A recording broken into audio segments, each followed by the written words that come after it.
What is there to know about Jagmeet Singh? Last fall, the 38-year-old lawyer and Ontario politician became the first person of color to be elected NDP leader and lead a national political party, period. Save for his charming social media presence, including one very public engagement, and a couple of controversies, he's still somehow a relative unknown. So, who is he as a leader? I sat down with Singh in February to talk about his big win, secret cooking skills, and how he handles the haters. So this is a vegetarian restaurant. You come here sometimes? Lots. This is like one of my favorite spots. And how long have you been vegetarian? So I started when I was 19. Oh, yeah. Wow, you're 38? Yeah. Anyway, cheers. Cheers. Oh my God, that's a waffle. That's beautiful. What's sort of the work that you have to do after you win a leadership? First and foremost thing for me as a national leader is literally to go and speak to people and hear their stories. So listening to folks, in Atlantic provinces talk about some of the struggles that they're facing. Young people telling me about a housing crisis in the Atlantic that I thought was only limited to big cities. So hearing those stories, I have some experience in the criminal justice world around, the treatment of people when it comes to personal possession of a controlled substance, so drug offenses. Right.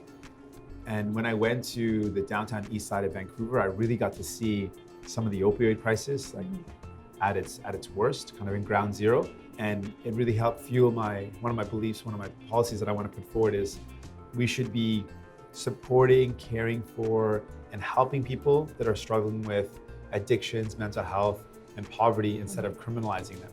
And so that's why I've been really vocal on the idea of decriminalization. But if you were to single it down to one injustice in Canada right now that is just not getting the attention that it deserves. It's this concept of inequality. Oxfam put out a report last year of the wealth generated, 82% of the wealth generated went to the top 1% of wealthy folks. How's that right? How's that right? And that's exactly what's going on. So the economy looks like it's booming and looks like it's working, but who is it working for? Right.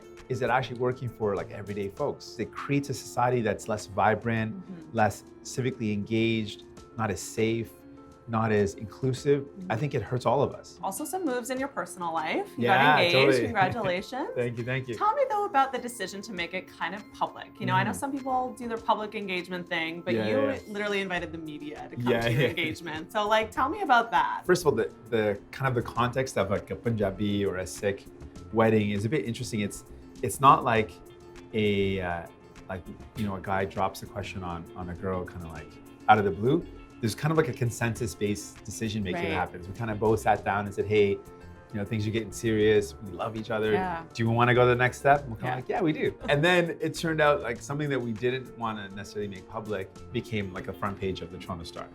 And so then we're all right, we're in a new world now. We got to think this through. Yeah, I told her some of our life will be private and I want to protect that and guard that. But I said some of those moments we might have to share with people. Yeah. And part of that is because I've signed up to this being a public figure. Yeah. And now she's on board. She's riding the train. Yeah. What needs to happen amongst the NDP to actually win some ground in 2019? Well, my strategy is really going to be putting people front and center. So telling the story of racialized people in Canada, in Toronto, that feel that discriminatory policing, when they're being singled out and stopped for no reason, makes them feel like they don't belong. So do you think telling stories is going to be enough though? Well, that's it, because I want people to feel like we feel what people are going through. We get that people are feeling stuck or they're feeling like things aren't the way they can be, that Canada could be a better place, that we can build a better country.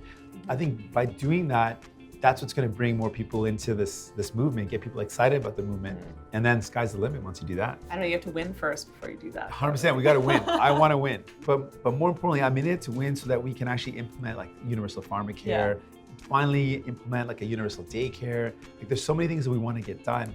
I think we need to win so that we can achieve these things. A moment where you got a lot of attention during the campaign, which was when you were having a meet and greet and a woman interrupted and heckled you, with some pretty racist stuff to say. And tell me about how you handle that. Something that's happened not once in my life, but many times. So I've actually got the opportunity to kind of prepare for these type of moments. Yeah. And I think, as weird as it may sound, my mom really taught me this idea that we're all connected, we're all one.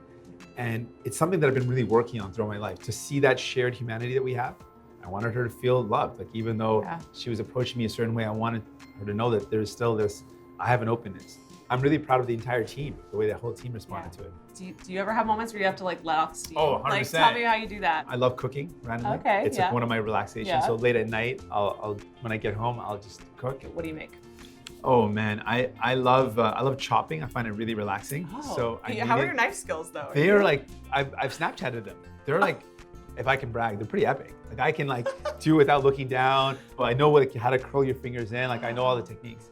So I chop. I love stir fries, stews.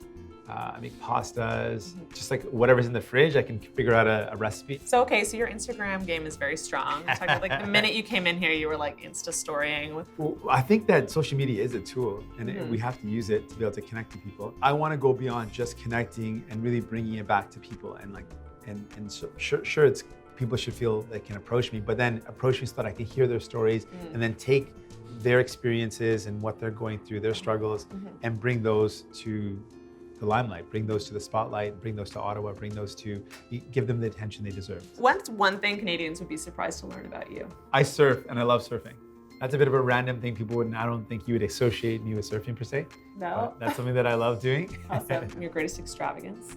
Ooh, I got some extravagant stuff. I know. Look, I have 6 bikes. 6 bikes? I have a fold-up bike. Yeah. I've got a cargo bike. Like, why do I need a cargo bike? I don't know, but I have one. Every kind of big moment in life, I bought a bike. Like, so when I first got elected, I bought myself that's your like gift to yourself? gift myself, yeah. Awesome. Thanks so much for having a treat with me. Oh, I loved it. Let's get this last bite. This is such a great experience, Sarah. Oh my Thank you. God.